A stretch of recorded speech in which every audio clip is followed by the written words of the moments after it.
토익은 해커스 영어도 해커스 고득점 메이커스 만점을 받아버렸어.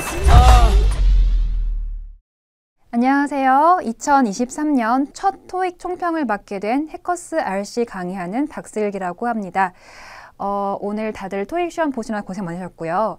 일단 2023년 모두 다 새해 복 많이 받으시고 세운 목표들 다 잘 성취하시기를 바랍니다. 저도 올해 목표 중에 하나가 아침 일찍 5시에 일어나는 게 목표인데요. 참 지키기 힘들더라고요. 그래도 끝까지 한번 시도를 해볼 생각이고요. 여러분도 모두 건강하시고 토익 점수도 잘 받으시기를 기원하면서 오늘 토익 총평 시작해 보도록 하겠습니다. 진행하기에 앞서서 여러분 토익에 대한 모든 정보가 있는 사이트 추천드릴게요. hackers.ac.kr 가시면 토익 고사장 정보라든가 모든 정보들이 총망라되어 있으니까요. 참고해 보시면 좋을 것 같습니다.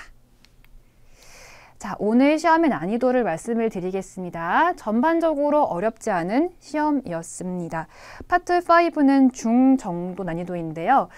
문제들이 좀 정형화되어 있고 학원에서 듣는 수업 내용을 그대로 이렇게 패턴에 대해서 공식화대로 풀 수 있는 문제들이 굉장히 많이 보였어요. 문법 어휘의 비중을 보자면은 이제 문법 문제가 훨씬 많았는데요. 문법 문제는 17개 정도, 어휘 문제가 13개 정도여서 아무래도 좀 쉽게 느껴질 수 있을 것 같습니다. 그리고 오늘 주로 다룰 문제들은요, 문법보다도 어휘를 다룰 텐데요. 어휘 문제들이 우리가 처음 보는 생소한 말이 나와서 어렵다라는 것보다는 분명히 다 알고 있는 단어들인데 근데 얘도 될 것 같고 얘도 될 것 같고 뭔가 다 될 것 같은 느낌이 드는 그런 문제들이 많았어요. 그래서 그 헷갈리는 어휘들을 어떻게 풀면 좋은지를 조금 보여드리고 싶습니다. 그리고 파트 6 같은 경우에는 파트 5보다는 조금 더 어려운 것처럼 보이는데요. 지문 4개 중에서 앞에 2개는 굉장히 길이가 짧고 문장도 짧고 좀 쉽게 나왔다면 뒤에 있는 2 지문이 상대적으로 어려웠다고 느껴졌습니다. 그리고 파트 6는 항상 어떤 문제가 더 많을까요? 문법과 어휘 중에요. 언제나 어휘 문제가 훨씬 많습니다. 문법 문제는 3개밖에 없고요. 대부분 어휘 문제였습니다. 그래서 파트 6는 아무래도 독해 쪽에 더 초점이 있다고 보시면 되고요. 항상 거의 대부분의 문제를 푸실 때요. 빈칸이 뚫린 그 문장만 보시면 안 되고 그 문장의 전문장, 뒷문장, 전전문장, 그 다다음 문장까지 전후 맥락을 다 보셔야지만 답이 나오도록 설계되어 있고요. 특히 제가 드리는 팁은요. 성급한 마음에 이제 잘 읽다가 빈칸이 나왔을 때 이제 이 어휘를 고르실 때 이제 지금까지 본 것으로만 이제 근거 삼아서 답을 고르려고 하시면 틀릴 때가 굉장히 많습니다. 반드시 그 후 뒤에 딸려오는 문장들까지 보셔야지만 답이 나오는 경우가 많기 때문에 전후 맥락 모두 중요하지만 특히 후의 맥락을 잘 놓치지 않고 보시기를 추천드리고요. 제가 마지막에 파트 6 지문 중에 하나를 소개를 해드리려고 합니다. 자, 오늘 문법 문제는 상대적으로 쉬운 게 많아서 이렇게 한번 구성을 한번 보시면 좋겠고요. 여기서 제가 오늘 다룰 문제는 3문제 정도인데요. 상대적으로 어려웠던 문제가 이제 분사구문 문제 하나, 그리고 접속사 문제가 아무래도 딴 것보다 어려웠던 것 같아요. 그래서 관계대명사 문제, 그리고 접점부 문제 하나를 소개해 드리려고 합니다. 접점부란 뭐의 약자냐면 접속사인지 전치사인지 부사인지를 고르는 문제를 얘기합니다. 그래서 나머지는 아마 무난했던 것 같고요. 자, 오늘 시작은 문법보다 어휘를 먼저 한번 보여드리도록 하겠습니다. 네, 쉽게 시작해 볼까요? 전치사 어휘 문제 3개 등장하는데 다 보여드리겠습니다. 일단 이건 맥락이 필요 없으니까 이렇게만 나와도 문제의 답이 보여야 됩니다. 바로 지금 이 순간 여러분은 이 영상을 보고 계시죠? 지금 이 순간을 영어로 하면 전치사. 자, 보기 드릴게요. 자, 이런 식으로 등장하는데요. 답은 뭘까요? 이것은 1초 만에 나와야 됩니다. 답은 at입니다. at the moment는요. 바로 지금 이 순간이라는 수거인데요. 이게 토익에 나올 때는요. 그 시제 문제의 힌트로 잘 등장합니다. 바로 지금 이 순간 나는 칠판에 이렇게 필기를 하고 있는 중이다. 라고 하면 어떤 시제가 어울릴까요? 바로 현재 진행 시제입니다. 그래서 지금 이 순간 나는 뭐뭐를 하는 중이다 라는 의미로 이 힌트로 잘 나오는 세트 표현이죠. 요거는 암기를 해두시는 게 좋겠습니다. 가장 단순한 문제였고요. 오늘의 최고 논란 문제입니다. 다들 굉장히 헷갈려졌고요. 이게 우리가 소위 이제 요즘 비속어로 킹받는다라고 하는데요. 그러니까 다 말 돼. 그래서 진짜 너무 헷갈리는 문제들을 소개해 드릴게요. 자, 오늘 시간이 나와요. 7시까지는 이력서를 제출하세요. 이렇게 지금 나와 있는데요. 한글의 뜻으로만 생각해 보시면은 둘 다 매우 말이 됩니다. 보세요. 7시까지 내세요. 또 말이 되고, 그 다음에 7시 전에 내세요도 말이 되잖아요. 이런 경우 어떻게 문제를 푸냐면 단순한 뜻이 아니라 각각의 정확한 사용 방식을 알아두셔야 합니다. 자, 여기 빈칸이 중요한데요. until의 포인트는 뭐냐면 그 시각까지 어떤 일을 계속 해야만 하는 것이죠. 그래서 예를 들어서 여러분이 몇 시까지 이 가게 문을 열어놓을 거야 라고 하면은 그때까지는 계속 문이 열려있는 상태로 계속 가야 되는 거죠. 유지되는 거죠. 그런 게 포인트인데요. 지금 이 상황은 어울릴 수가 없는 게 제출하는 동작은요. 계속하는 동작이 아니거든요. 그러니까 7시까지 제출을 계속 하고 있는 건 말이 안 되죠. 여러분 거기 회사에 데스크 가가지고 7시까지 하루 종일 제출하는 중일 순 없잖아요. 그죠? 그런 동작이 아니기 때문에 이렇게는 답이 안 되고요. before이 정답인데요. before 같은 경우는 그 공지한 시간 전에만 그 일을 끝내면 된다는 의미예요. 즉, 완료, 행동의 완료에 더 포커스가 있습니다. 그러면 7시까지 제출해야 하면 7시가 아니라 6시, 5시, 3시에 내도 아무 상관이 없잖아요. 그래서 공지된 시간 전에 빨리 끝내도 상관이 없는 그런 상황에 쓰이는 것이죠. 그래서 지금은 이 제출한다는 동작과 어울리는 것은 아무래도 완료의 상황이 되는 before가 훨씬 더 잘 어울립니다. 어색하고요. 그래서 이런 거 좀 중요한 포인트이기 때문에 이번 기회에 좀 제대로 알아두셨으면 좋겠습니다. 그리고 before가 워낙 토익에 자주 나오는 정답이기 때문에 앞으로 또 토익을 보실 분들을 위해서 어떻게 잘 나오는지 소개를 해드리고 가겠습니다. before가 토익에 나온다면 이 세 가지 패턴 중에 하나로 나오는데요. 바로 오늘은 1번 패턴이었죠. 전치사로서 뒤에 명사와 함께 사용되는 패턴이었습니다. 그래서 12시 전까지는 오세요. 자, 2번이 정말 더 중요한데요. 2번이 가장 많이 나오는 패턴입니다. before 플러스 동명사인데요. 전치사 뒤에는 명사가 올 수도 있고 동명사가 잘 또 오잖아요. 그래서 before 뒤에 이렇게 ing 형태의 결합이 정말 빈번합니다. 그래서 자, 방을 나가기 전에 불을 꺼라 라고 하면 before leaving the room 이렇게요. 전화하기 전에 before calling 이런 식의 패턴이 가장 많이 나오니까 참고해 주시고요. 세 번째로는 before이 접속사로도 사용이 됩니다. 그렇다면 접속사의 기능은 절과 절을 이어주는 거기 때문에 뒤에 완전한 주어 동사 목적어를 갖춘 절이 이어지게 되는 것이죠. 이때 주어가 있는 것이 포인트입니다. 그래서 네가 가기 전에 전화해 하면 before you go 주어 동사까지 있는 절이 이렇게 등장하고 한 번 더 절이 나오는 시기죠. 이렇게 셋 중 하나이기 때문에 잘 정리해 두시고 어느든지 토익에 나올 수 있겠습니다. 자, 세 번째 전치사는요. following과 towards의 대결입니다. 혹시 둘 다 전치사인데 뜻을 혹시 아시겠나요? following 같은 경우는 뭐뭐한 후에 라는 뜻으로 여러분이 after과 같은 뜻으로 정리하시면 되겠고 towards 같은 경우는 보통 움직일 때 어디를 향해서 이동할 때 되게 많이 쓰죠. 그래서 뭐 북쪽을 향해서 운전했다 라든가 아니면 어느 쪽을 향해서 바라보고 있다 라는 방향을 묘사할 때 가장 많이 사용이 됩니다. 자, 역시 이 전치사 문제는 해석이 필요한데요. 해석을 한번 해보도록 하겠습니다. 회사 이름이죠. 요 업체는 확장했다, 사업을 확장했다, 중국으로. 뒤에 보니까 지역에 있는 은행들, 작은 은행들을 merging, 합병을 한 후에 답이 A번인데요. 즉, 이 기업 작은 은행들을 다 합병을 해서 덩치를 불린 다음에 중국까지 영업을 진출했다라고 보시는 게 자연스러운 의미를 만들 수 있는데요. 자, 이 following은 작년에 11월에도 정답이었고 자주 이제 등장하는 답이기 때문에 제가 또 한번 소개를 해드리고 싶습니다. 자, following처럼 이렇게 재간둥이, 그러니까 한 단어가 여러 가지 용법으로 쓰이는 단어들 참 좋아하는데요, 토익이. 내기가 참 좋죠. 오늘 같은 경우는 전치사로 등장을 했죠. 그래서 뒤에 이렇게 명사와 함께 주로 사용됩니다. 한번 읽어볼게요. He had to rest. 그는 휴식을 해야만 했다. 뭐 후에?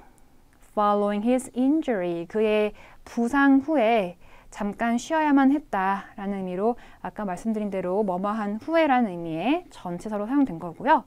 지난 11월에는 형용사로 등장을 한 바 있습니다. 형용사면 이제 명사를 꾸며야 되는데 주로 이렇게 다음 주, 다음 달 할 때 그런 표현이 잘 쓰이죠. 내년에, the following year. 내년에, 다음 달에 the following month, the following week, 다음 토요일, following Saturday 이렇게 잘 쓰이죠. 그래서 나는 내년에는 해외 여행 갈 계획이야. 또는 이제 이게 next의 의미이기 때문에 그래서 이제 시험 칠 때 잘 나오는 문장이죠. Please read the following questions 하면은 이제 밑에 아래에 그 다음에 있는 질문들을 잘 읽어라 라는 의미가 되겠죠. 그래서 이런 식으로도 사용이 되고 있으니 잘 정리해 주시고요. 아까 게시판에서 누가 질문을 했어요. 이것도 답이 되지 않느냐. towards가 뜻 중에 이런 뜻이 있더라고요. 뭐뭐 할 무렵에, 시간적인 의미로. 그래서 이런 합병을 할 무렵에라고 해도 되지 않나요? 선생님, 이렇게 누가 물어봤는데요. 제가 답변해 드리겠습니다. 되게 애매한 표현이어서 영영 사전을 봤더니 이렇게 됐었어요. 그 무렵이긴 한데 언급된 시점 후가 아니라 오히려 반대로 전에라는, 직전에라는 의미입니다. 예문 알려드리면요. 자, 우리 올해 연말 전까지는 토익 만들자라고 하면 the end of the year 이렇게 해서 연말까지, 아니면 이번 달 말, 이번 주 말 무렵에 라고 했을 때는요, 이 시점을 넘긴 게 아니라 시점 전이라는 의미가 된대요. 그래서 그렇게 되면은 이 맥락과는 좀 어울리지 않기 때문에 그렇게 본다고 해도 이것은 오답이 될 수밖에 없습니다. 네, 그렇게 이해하고 넘어가도록 하겠습니다. 이번에는요, 다 아는 단어죠. 근데도 헷갈리는 거 한번 정리해 볼게요. 동사어휘 2번 설명해 드리겠습니다. 여러분이 이 to를 활용하실 때 우리가 많이 이제 암기하는 수거죠. reply to 하면 누구에게 답장하다. promise to는 뭐뭐 하겠다고 약속하다 라는 뜻이어서 이제 출제한 사람이 일부러 이렇게 문제를 낸 겁니다. 이때 여러분이 해석도 중요하지만 이 to만 보시면 안 되는 거 아시나요? 영어에서 to는 두 가지 to가 있는 거 아시죠, 여러분? 투부정사거나 아니면 전치사거나. 그렇다면 여러분 차이가 뭡니까? 이게 전치사 to인 경우에는 to 뒤에 뭐가 나오나요? 전치사 뒤에는 명사가 나와야 하고요. 투부정사라면 to 뒤에 뭐가 나오나요? 동사, 원형이 나와야 되겠죠. 그래서 그것까지 알아야 답을 고르실 수 있는데요. reply to는 뒤에 명사가 옵니다. 이게 전치사여서요. 고객에게 답을 하다 이런 식으로 사용되는 반면에요. promise to의 to는 투부정사여서 to 뒤에 동사 원형이 나와야 합니다. 이걸 알았다면 해석을 하지 않아도 답이 금방 나오는데요. 이 to 뒤를 한 칸 더 가보시면 construct, 건설하다라는 동사 원형이 보이시죠? 그렇다면 해석을 하지 않더라도 답이 B라는 것을 아실 수 있습니다. 이렇게 풀 수 있으면 가장 좋은 방법이 될 것 같고요. 해석을 한번 해보고 가겠습니다. 새롭게 선출된 시장은 주어, 약속했다, 동사, 이하를 목적어죠. 새로운 스테디엄, 경기장을 짓겠다는 것을 약속했다. 이렇게 됩니다. 그래서 이제 이 문제는 이렇게 풀면 좋겠고요. 우리 토익 수업 시간에 뭘 배우냐면 이렇게 투부정사를 목적어로 취하는 동사의 목록을 10개 정도 배우거든요. 그 목록을 또 외워두시면 도움 되시겠죠? promise to, to는 참고로 전반적으로 미래지향적인 의미를 가지고 있습니다. 앞으로 할 일에 대한 거 관계 있는 동사들은 보통 to랑 어울리는데요. 뭐뭐 할 계획이다, plan to, 뭐뭐 하기로 결정하다, decide to, wish to, hope to 같은 것들은 외워두시면 문제를 빨리 풀 수 있습니다. 자, 그리고 이건 또 어떤가요? 네, 역시 여러분이 다 이제 많이 보신, 분명히 알고 있는 말인데도 답을 고르려고 하면 헷갈릴 수 있는 문제들입니다. 자, notify는 알려주다, 알리다 라는 뜻이죠. explain은 설명하다 라는 뜻이고요. 그래서 해석을 해보시면 다 말이 될 겁니다. 해석을 해보겠습니다. Please, 삐리리, the security guard, 경비원에게 뭐 알리세요, 설명해 주세요. When you notice someone suspicious, 당신이 의심스러운 사람을 발견한다면은 경비에게 알리세요, 경비에게 설명하세요. 다 되지 않나요? 자, 어떻게 풀면 좋을까요? 여러분, 동사를 공부하실 때 이렇게 표면적인 뜻으로만 공부하시면 별로 쓸모가 없습니다. 도움이 별로 안 됩니다. 이 동사들은요, 좀 복잡해서요. 동사마다 그 뒤에 패턴이 있습니다. 어떤 거는 뒤에 사람이 오고, 어떤 건 물건이 오고, 어떤 거는 뒤에 뭐 목적어 뒤에 to가 오고, 이런 각각의 규칙은 하나하나 암기할 수밖에 없는데요. 자, 이 답은 notify인데요. 왜냐하면 notify는 그 순서가 있습니다. 이렇게 주로 사람, 그러니까 상대방 사람이 등장해요. 사람 목적어가 먼저 등장을 합니다. 그래서 notify someone, 어떤 사람에게 알린다의 순서로 쓰이기 때문에 가장 잘 어울리고요.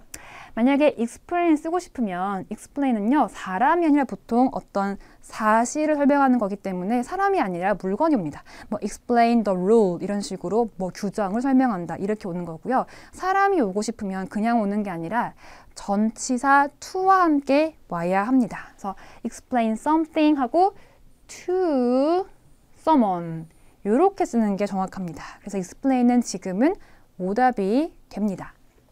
이런 거를 이제 알 수 있을 정도까지 공부를 해야 한다는 그런 말이 되겠죠. 네, 그렇게 이제 앞으로 공부 방향을 잡으시면 좋겠고요. 이 notify와 같은 그 핏줄의 아이들을 소개해 드리겠습니다. 셋 다 토익에 매우 잘 나오는데요. 셋 다 공통적으로 다른 사람에게 소식을 알릴 때 쓰는 동사입니다. notify, 알리다, inform, 역시 알려주다, remind는 상기시키다인데요. 셋 다 똑같은 순서를 가지는 동사입니다. 방금 보신 것처럼 상대방 사람 목적어가 먼저 등장하죠. 누구에게, 너에게, 직원들에게, 주민들에게 이제 알릴 때 뒤에는 어떻게 오냐면요. 일단 이게 끝날 수도 있고요. 뒤에 뭐가 더 붙으려면은 이제 about 같은 전치사와 함께 그 다음에 소식이 등장하는 거죠. 어떤 소식에 대해서 about 대신에 of도 괜찮습니다. 그래서 어떤 소식에 대해서 고객들에게 알린다. 그렇게 나오는 거 첫 번째. 아니면 이 사람 뒤에 그 소식이 대절로 등장을 해서 that 뒤에 절이 등장하면서 이러저러한 소식을 알린다라는 뜻으로도 사용될 수 있어요. 이게 패턴화되어 있기 때문에 많이 보실 수 있거든요. 가급적 잘 공부해 주시고 써먹으셨으면 좋겠습니다. 자, 이번에는 부사어휘를 가져와 봤습니다. 자, 역시 해석이 필요한 문제인데요. Traditionally, 전통적으로, 맞죠? Exceptionally, 예외적으로 라는 뜻입니다. 해석을 한번 해보도록 하겠습니다. 자, although 별표. 자, 여러분, 이렇게 although 같은 힌트가 되게 중요한데요. 해석하실 때요. although는 비록 뭐뭐 하지만 뭐뭐 하다라고 해서 앞뒤 맥락이 완전 반대로 뒤집히잖아요. 그런 반전을 주는 말이기 때문에 굉장히 중요한 단서입니다. 그래서 비록 갈게요. 여러분 안녕하세요. 저는 해커스에서 파트 7을 가르치는 이은빈입니다. 오늘 2023년 첫 번째 토익이라서 굉장히 특별한 날이었는데 여러분 어떠셨어요? 여러분 좀 쉽게 나오기를 바라는 마음이 있겠지만 오늘 그 바람을 충족을 시키진 못했을 거예요. 그렇지만 자, 우리가 항상 파트 7이 상대평가라는 것을 토익 자체가 상대평가 시스템이라는 것을 감안할 때 문제가 쉽게 나오는 것만이 그렇게 좋은 일은 아닌 것도 또 알고 계시죠? 그래서 오늘 또 난이도가 적당히 어려웠기 때문에 오히려 더 대박달을 한번 또 우리가 기대해 봅시다. 자, 일단 총평 시작하기 전에 여러분 해커스 웹사이트 홈페이지 들어가시면 더 풍부한 자료가 아주 양질의 자료들이 기다리고 있으니까 들어가서 참고해 주시기 바랍니다. 자, 그럼 지금부터 파트 7 총평 시작하도록 할게요. 자, 일단 전체적인 난이도는 중중상 잡아봤습니다. 왜냐하면 우리 연계 지문 아주 쉬웠어요. 뭐 아주라는 표현을 쓰기는 그랬지만 난이도가 무난한 편이었습니다. 특이사항 없었고요. 연계 문제가 뭐 굉장히 어렵거나 이런 패턴도 없었어요. 그런데 단일 지문이 10개 중에 2개 정도 좀 뭔 말이야 뭐 읽으면서 약간 이럴 만한 지문들이 좀 나왔기 때문에 그거 이따가 관련해서 한번 설명해 드리겠고, 그래서 이것 때문에 중으로 가려다가 중중상 이렇게 잡아봤습니다. 자, 동의어 3개, 의도파악 문제 2개 모두 평범했고요. 이따가 소개해 드릴게요. 그리고 문장 위치 문제 매달 2개의 지문을 갖고 있는데 그중 하나가 좀 특이한 접근법을 갖고 있었습니다. 선생님도 가르칠 때 그 매뉴얼이 있거든요. 선생님만의 어떤 전략으로 여러분에게 소개를 하는데 제가 그 가르치는 그 매뉴얼에서 좀 벗어난 형태의 문제였기 때문에 저도 요거를 좀 설명해 드려야 되겠다. 이따 보도록 하고요. 기사는 이번에도 굉장히 많이 나왔네요. 기사는 보통 뭐 경제기사 이런 것들이 제일 많은 부류를 차지하는데 이번에는 리뷰와 또 테스모니얼이 리뷰와 비슷한 느낌이에요. 추천사니까 제품에 대한 어떤 서비스에 대한 업체에 대한 후기 글을 말합니다. 그런 후기가 아티클의 포맷으로 나오기도 했고요. 또 기사인데 가만히 읽어보니까 어떤 업체를 적극적으로 홍보해주는 거의 광고성의 기사들도 많이 눈에 띄었어요. 자, 그럼 우리 한번 동의어 문제부터 해보죠. 일단 첫 번째 동의어 문제는 단어 한번 봐주세요. form이라고 하면 우리가 어떤 해석에 익숙하실까요? 양식을 기입하다, 작성하다 뭐 이런 뜻으로 많이 쓰이다 보니까 비슷한 느낌의 document라는 표현이 있겠죠. 그렇죠? 근데 자, 만약에 농구 슈팅 자세, 그 다음에 뭐 골프 자세, 혹은 뭐 배구에서 이렇게 서브를 넣는 자세, 뭐 이런 것들 이건가요? 자, 이런 자세, 이건 슈팅 폼, 그렇죠? 그 다음에 서브 폼, 우리가 이렇게 폼을 잡다 이렇게 얘기할 때 폼을 쓰죠. form. 그때 form은 일종의 슈팅법, 그렇죠? 치는 법. 그래서 technique, 기술 같은 의미로 잡을 수 있어요. 그리고 posture, 그럼 어떤 자세, 우리가 서 있는 자세, 앉아 있는 자세 할 때 그런 표현을 커버하기 때문에 이것도 꼭 기억해 주세요. 자, 그 다음 이 단어 tight에 대해서 한번 볼게요. 뭐 예를 들면 청바지가 너무 꽉 낀다. 우리가 청바지가 꽉 낀다라는 표현이 토익에 안 나올 것 같아요. 여러분, 나옵니다. 왜냐하면 제품 후기, 제품에 대한 설명 이런 것도 상당히 많이 나오기 때문에 충분히 나올 수 있어요. 자, 보통 뭐 청바지, jeans가 skinny jeans 많이 들어보셨죠? 우리 학생들 skinny jeans, skinny가 원래 뭐 사람의 신체가 바짝 마른 여윈 이런 의미로 쓰이지만 옷에 쓰면 굉장히 몸에 딱 붙게 제작된 이런 뜻이에요. 그래서 tight라는 의미가 있죠. 타이트한 옷, 그렇죠? 그래서 이런 단어들이 이제 이럴 때는 비슷한 느낌이 되고, 또 우리 타임라인, 일정, 스케줄이 굉장히 빠듯하다라고 할 때도 tight 쓸 수 있죠. 그렇죠? 그럴 때는 short, 그 일정을 굉장히 짧게 주는 것을 말하기 때문에 short이라는 표현도 함께 갈 수 있습니다. 자, 그 다음 claim이라는 단어 많이 보셨나요? claim, 우리 클레임 하면 보통 고객이, 불만 있는 고객이 업체 측에 어떤 주장을 하는 것을 클레임이라고 해서 클레임을 걸다라는 표현도 많이 들어보셨죠. 그러니까 뭔가 불만 주장의 느낌에 가까운데, 자, 이 청구를 제기하다라고 할 때 동사 file a claim이라는 표현 대표적이지만 그 이외에도 유연하게 open a claim, start a claim, 이 청구 과정을, 이 문제 제기 과정을 시작하다, 오픈하다 이런 의미로서 충분히 쓸 수 있습니다. 자, 그 다음에 문장일치 문제, 오늘 특이했던 거 한번 살펴볼게요. 주어진 문장, 여러분 아시죠? 지문 속에 1, 2, 3, 4 뚫려있는 공간에 이제 이 문장을 적절하게 삽입하는 문제예요. 자, 그럼 우리가 항상 이 문제 어떻게 접근하셨어요, 여러분? 이 문장을 해석을 합니다. 일단 정확히 해석하면 이 소녀가 많은 한국인들에 의해서 퀸 연하로 불리워진다. 그러면 이 문장이 어디 들어갈지에 대한 힌트는 이 문장 안에 내포되어 있어요. 이 문장이 직접 힌트를 가지고 있어요, 여러분. 바로 this girl이죠. 이 소녀로 시작했기 때문에 이 문장이 들어갈 그 앞문장에는 이 소녀의 원명사가 등장해야 됩니다.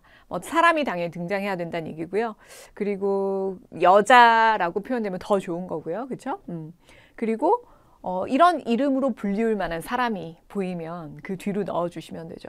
그래서 우리가 평소에 접근하는 방식은 바로 앞문장을 검색해라.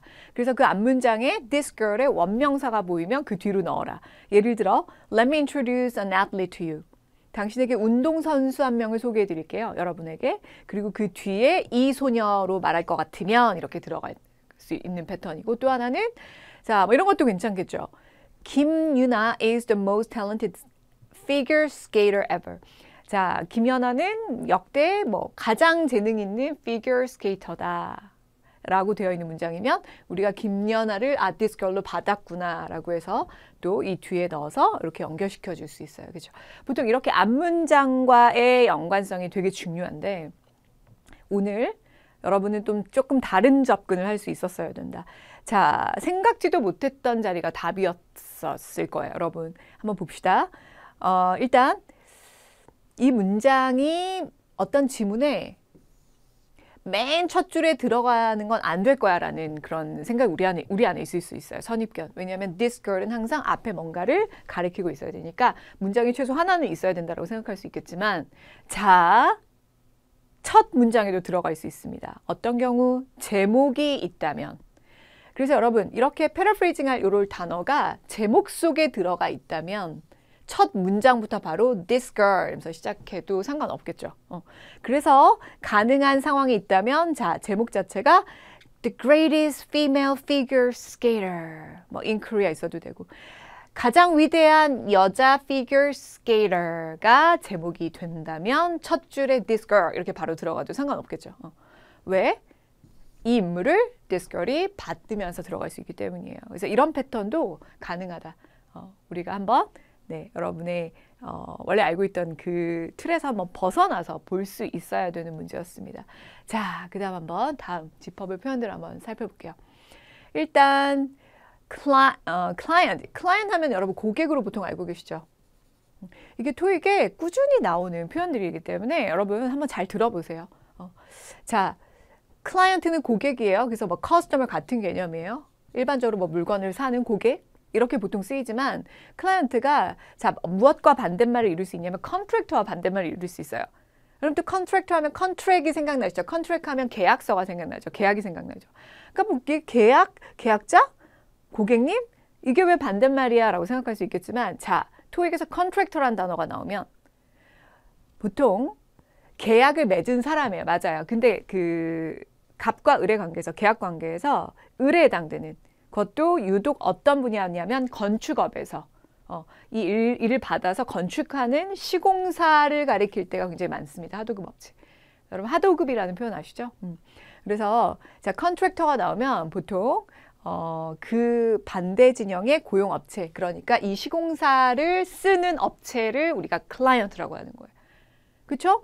이 업체 입장에서는 이 업체가 고용을 해줘야 되니까, 이 업체가 돈을 지급하고 자신들을 써줘야 되니까 클라이언트, 고객이라고 할 수 있겠죠. 이해되세요?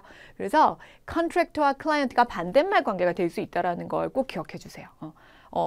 좀 어떻게 보면 여러분 좀 피부에 많이 와닿지 않을 거예요. 평소에 많이 한국말로도 많이 접하지 못하는 상황이다 보니까 근데 꼭 기억해 주세요. 이런 것들이 꾸준히 나오고 있습니다. 자, 다시 클라이언트는 일반적으로 물건을 사는 고객님, 커스터머 클라이언트 개념이지만 어떤 맥락에서 그 건축업의 분야에서 그 건축을 맡기는 돈을 주고 맡기는 사람이 클라이언트고요. 그래서 그 공사를 따서 이제 작업에 들어가는 시공사, 즉 하도급 업체를 컨트랙터라고 부릅니다. 그래서 이런 단어들이 보이면 바로 여러분은 건축업 분야에 대한 얘기구나라고 생각해 주셔도 좋을 것 같아요. 네. 자, 그 다음 또 어떤 업계를 대변하는 어떤 단어들을 조금 더 살펴보자면 landscaping service, 이것도 끊임없이 나오죠. landscaping. landscape 하면 어떤 경관, 광경, 풍경 이런 뜻이 될 수 있는데 이 landscaping service 하면 조경업체, landscape이 동사로 조경 작업을 하다 이런 뜻이 있어요. 그래서 집안의 내부, interior가 아니라 exterior, 외부겠죠. 그래서 뭐 yard도 커버할 수 있고요. 그렇죠? garden 이런 것들을 커버할 수 있는 단어가 되겠습니다. 집안의 건물 밖의 부분을 뭔가 이쁘게 만드는 그런 조경업체들이라고 보시면 돼요. 건물 밖. 자, 그 다음 또 관련해서 뭐 지금 다 건축 쪽과 뭔가 연결되지만 조금 다른 업종이에요. 이건 인테리어 업체죠. 인테리어 업체는 건물 내부의 디자인을 담당하는 업체로서 자, 우리 인테리어 들어갔다고 다 똑같은 업체는 또 아니겠어요. 인테리어 클리닝 서비스 그럼 뭘까요? 얘는 인테리어 업체고요. 얘는 청소 업체예요. 인테리어 클리닝 서비스 그러면 우리가 어떤 건물에 들어가서 그 내부를 청소해 드립니다. 청소 업체예요. 청소 업체. 근데 이거를 또 여러분 이렇게 연상하시면 안 돼요. 인테리어 클리닝 서비스 그럼 자기만의 어떤 생각이 딱 빠져서 여러분 세차하러 가면 카와시 뭐 보통 이렇게 돼 있는데 그 세차 끝나면 왜 내부 청소하는 그 윙하는 그 청소기 이용할 수 있는 코인 넣고 이용할 수 있는 그런 거 있잖아요. 여러분이 뭐 아빠 차나 아니면 여러분 자신의 차나 해보신 경험이 있을지 모르겠어요. 자, 그거를 바로 연상하시는 분들도 있는 것 같아요. 인테리어 클리닝 서비스 그러니까 차의 내부를 청소해주는 서비스. 이건 처음부터 전제 자체가 차에 대한 개념에 갇혀서 들어가면 안 돼요. 이건 차랑 아무 상관이 없습니다. 보통 인테리어 그럼 건물 얘기죠. 건물 인테리어죠. 그렇죠? 그래서 인테리어 클리닝 서비스 그러면 청소 업체다라는 것을 연상해 주시면 되겠어요. 전혀 다른 업종. 그 다음에 주요 동의어들 살펴볼게요. 그냥 단순 단어들 동의어 관계인데요. 자, 이미 우리 신제품 출시 launching이란 단어, launch 너무 많이 여러분 들어보셨을 거예요. roll out도 신제품 출시하다는 뜻이 있습니다. 그 다음에 release 출시하다, 발행하다, 뭐 책이면 출판하다, 영화면 개봉하다. 자, unveil 하면 veil을 벗기다라는 뜻이 있죠. veil을 동사로 쓰면 가리다, unveil 하면 벗기다. 그러니까 짜잔 공개하다. 그래서 제품을 a new product를 공통으로 신제품을 출시하고 베일을 벗기고 소개하는 것은 다 같은 개념이 될 수 있겠죠. 자, 그 다음 감독하다. 우리 슈퍼바이저가 상사인데 왜 상사죠? 그쵸? 나를 감독하는 사람이 나의 상사예요. 그쵸? 자, 그래서 감독하다. direct 감독하다. 보스 맞아요. 보스가 하는 일은 감독하는 일이에요. 그리고 보스가 동사로 쓰면 감독하다는 뜻이 될 거예요. oversee 위에서 뭔가 이렇게 이렇게 내다보는 거죠. 이렇게 위에서. 그러니까 oversee도 위에서 내다보다 감독하다 이런 뜻이 있어요. 이거 과거형은 oversaw가 되겠죠. 그래서 이런 단어들도 최대한 많이 여러분 숙지하고 계시는 게 중요합니다. 자, 그다음 그 밖에 주요 표현도 살펴볼게요. 자, feature 이 단어 좀 애매하지 않았나요? 평소에? feature 그러면 특징? 특징이에요, 기본적으로.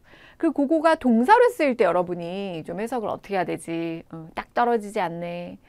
굉장히 다양한 상황에 나오는데 이게 해석이 딱 막힐 때가 많으실 텐데 자, 특징으로 한다예요, 기본적으로. 이 의미에서 그러니까 이 의미에서 유연하게 맥락에 따라서 자연스럽게 해석하시면 돼요. 자, the event features food and drinks. 우리 food and drinks 하면 무슨 뜻이죠? 간식이죠, 토익에서. 그래서 뭐 refreshment나 스낵과 동요가 되는 거 다 알고 계실 거라고 믿고 싶습니다. 자, 그럼 the event 그 행사는 간식을 특징으로 한다. 그럼 어떤 느낌일까요? 그 행사에 가면 간식이 나온다 정도예요. 그래서 때로는 등장한다라는 느낌으로도 이해하시면 돼요. 자, festival. The festival features firework displays. 자, 그럼 그 축제는 불꽃놀이 쇼를 디스플레이하면 쇼 뭐 정도 보여주는 거니까. 그러면 불꽃놀이 쇼를 feature, 특징으로 한다. 그럼 뭐겠어요? 순서 중에 이게 있다. 그 페스티벌에 가면 이 순서를 볼 수 있다 정도가 되겠습니다. 그 다음에 The Film Festival's DiCaprio. 그러면 그 영화는 디카프리오라는 배우를 특징으로 한다. 뭘까요? 그 영화에 이 인물이 등장한다. 이 인물이 나온다는 게 특징이다. 뭐 이런 얘기겠죠. 네, 그래서 우리가 한번 다채로운 상황에서 피처가 결국 특징이란 뜻에서 크게 벗어나지 않는 느낌으로 유연하게 해석해 주시면 되겠다. 그래서 뭐 여기서는 페스티벌이 이 순서를 포함한다라는 의미도 될 수 있겠고요. 동요를 잘 살펴보자면 또. 그리고 여기서는 제공한다. serve가 제공하다는 뜻이 있고 또 provide, 제공하다. 이런 식의 동요가 잡히기도 합니다. 동요 문제로 만약에 출제가 된다면. 자, 그 다음 세션 볼까요? 여러분 세션 하면 어떤 뜻으로 알고 계세요? 많이 풀어보신 분들이라면 이 세션이 유독 프로그램이나 뭐 클래스, 워크샵 이런 어떤 수업, 어떤 강의 이런 것들을 가리키는 표현으로 많이 쓰이고 있다는 걸 알고 계실 텐데 사실 이 세션의 가장 기본적인 사전적인 뜻은 어떤 행위가 시작돼서 끝나는 그 시간을 말합니다. 네.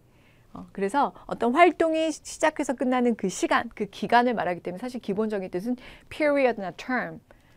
하지만 유독 그것이 이제 강의가 시작해서 끝나는 거 아니면 뭐 워크숍이 시작해서 끝나는 거, 회의가 시작해서 끝나는 거 이런 것들을 많이 이제 실제적으로 다루다 보니까 클래스 미팅 등과 동요가 되는 것이죠. 그렇죠? 근데 무조건 수업의 개념은 아니고요. 그 시간, 뭔가를 하는 기간이라는 의미가 사실 더 기본적인 뜻이라는 것도 기억해 주세요. 자, 그다음 그 밖에 주요 표현들. 자, 프리미어. 프리미어는 프리뷰라는 것과 얘도 아주 뭐 정기적으로 나온다고 해도 과언이 아닐 정도로 프리미어는 영화의 시사회나 연극의 초연, 그러니까 영화 시사회는 그 관객들이 제일 먼저 이 영화를 접할 수 있는 장소잖아요. 그렇죠? 그러니까 이 영화 입장에서는 가장 먼저 선보이는 자리가 되는 거죠. 연극도 마찬가지. 초연.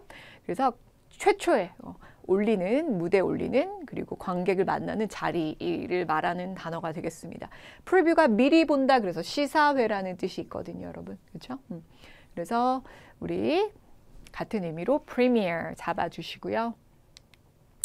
그 다음에 자, 우리 쿠폰, 디스카운트, 20% off, 할인, free delivery. 쿠폰도 뭐 종류에 따라 할인 쿠폰도 있겠고 무료 쿠폰도 있겠지만 어쨌거나 이런 쿠폰과 디스카운트 뭐 이건 같은 의미고요. 할인이고요.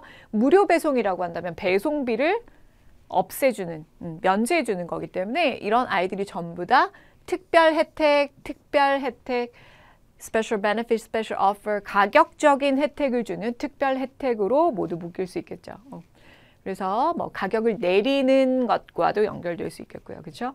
가격을 감소시키는 개념과도 가격을 떨어뜨리는 개념과도 연결시킬 수 있을 거예요. 그렇죠? 지불해야 될 총 가격을 좀 줄여주는 느낌으로 얘네들 충분히 쓸 수 있겠습니다. 자, 그 다음 subject 이 단어. 그럼 subject 하면 뭐 subject, object 해서 우리가 주어, 목적어 이럴 때도 쓰고요. 주제, 글의 주제. 그래서 뭐 이메일에 subject 들어가면 제목란으로도 우리가 활용이 되는 것을 많이 보셨을 텐데 그러니까 기본적인 주제, 화제, issue라는 뜻이 있어요. 네. 이렇게 보통 나옵니다. 늘 이렇게 나오다가 또 이렇게 나올 때가 있다. 자, 연구, research나 설문, survey에 피실험자나 대상을 subject라고 말할 수 있어요. 우리가 자칫 이게 subject가 주어, object가 목적어, 그러니까 subject가 주체 이런 느낌이 머릿속에 있기 때문에 이게 설문의 주체라고 생각할 수 있어요. 그럼 완전히 반대로 이해할 수 있거든요. 설문의 대상이에요. 실험의 주체가 아니라 실험의 대상입니다. 그래서 대상이라는 의미가 있다는 걸 꼭 기억해 주세요. research, 연구나 survey, 설문조사의 대상. 그러니까 그런 맥락에서 participants, 설문 참가자, respondent, 설문의 응답자라고 말할 수 있겠죠. 자, 그 다음 문제 하나 보고 갈게요. 대상 혼동 오류를 일으키는 문제들. 아주 흔히 쓰는 뭐 수법이라고 말할 수도 있겠는데 지문에서 같은 종류의, 그러니까 같은 업계의 두 개의 서로 다른 회사를 다룹니다. 같은 업계. 뭐 예를 들면 이게 핸드폰 업계라고 생각해 봅시다. A라는 회사가 있고 B라는 회사가 있어요. 그럼 A라는 회사의 장점을 쭉, 이 회사는 아주 커스터머 서비스가 아주 탁월하고요. 점수 잡는 해커스.